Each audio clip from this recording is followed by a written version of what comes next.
মমতা বন্দ্যোপাধ্যায়ের road show, Trinamool কংগ্রেসের mega road show. আজ শেষ দফার ভোটের আগে প্রচারের একেবারে শেষ দিনে মমতা বন্দ্যোপাধ্যায়ের রোড শোয়ে যে রোড শো এগিয়ে চলেছে এই মুহূর্তে আপনারা দেখতে পাচ্ছেন। এই মুহূর্তে যাদবপুরের সুলেখা মোড় থেকে গোপালনগর পর্যন্ত এই রোড শো যাবে। বেশ কিছুক্ষণ আগেই শুরু হয়েছে এই মেগা রোড শো। মমতা বন্দ্যোপাধ্যায়ের সামনে রয়েছেন তৃণমূলের প্রার্থীরা, মূলত দক্ষিণ কলকাতা এবং যাদবপুর এই দুই কেন্দ্রে তৃণমূল কংগ্রেসের প্রার্থীর সমর্থনেই আজ এই রোড শো। মমতা বন্দ্যোপাধ্যায় এগিয়ে চলেছেন এবং রোড শোয়ে রয়েছেন তৃণমূলের অন্যান্য শীর্ষ নেতৃত্ব।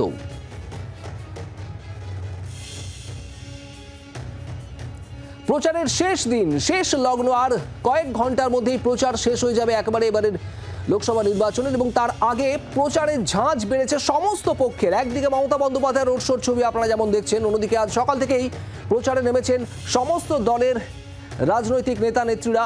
শুভেন্দু অধিকারী আজ বিধাননগরে প্রচার করেন বারাসাত লোকসভা কেন্দ্রে বিজেপি প্রার্থীর সমর্থনে, সেই ছবিও আপনারা দেখছেন।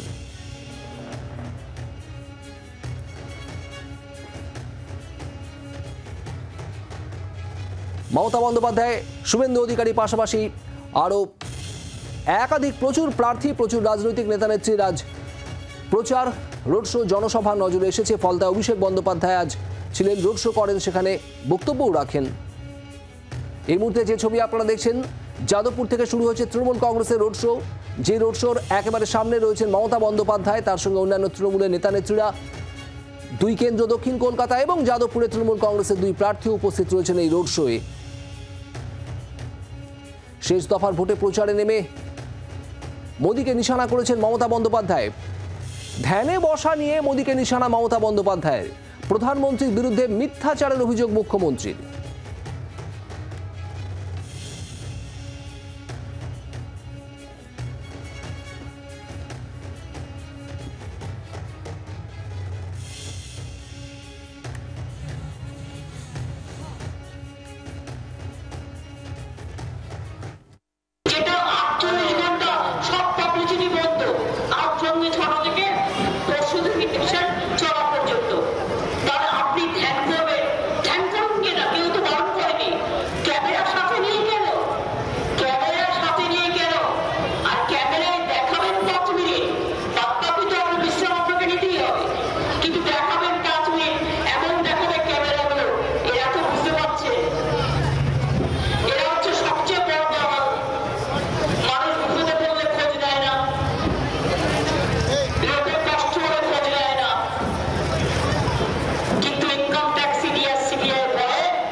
রোড শো উপস্থিত হয়ে আজ মমতা বন্দ্যোপাধ্যায় নিশানা করেন মোদীকে, এবং যে রোড শো এই মুহূর্তে আপনারা ছবি দেখছেন, যাদবপুর সুলেখা মোড় থেকে শুরু হয়েছে এই রোড শো, যাবে গোপালনগর পর্যন্ত। বেশ অনেকটা লম্বা পথ, সেই পথ হাঁটছেন মমতা বন্দ্যোপাধ্যায়, তৃণমূলের শীর্ষ নেতৃত্ব। দুই কেন্দ্র দক্ষিণ কলকাতা এবং যাদবপুরে তৃণমূল কংগ্রেসের দুই প্রার্থী মালা রায় এবং সায়নী ঘোষ, আর সেই সঙ্গে সঙ্গে প্রচুর সংখ্যায় তৃণমূল কর্মী সমর্থক, আর রাস্তার দুধারেও প্রচুর মানুষ জমায়েত হয়েছেন মমতা বন্দ্যোপাধ্যায়কে দেখার জন্য। বাংলার আওয়াজ, বাঙালির আবেগ, জি 24 ঘন্টা।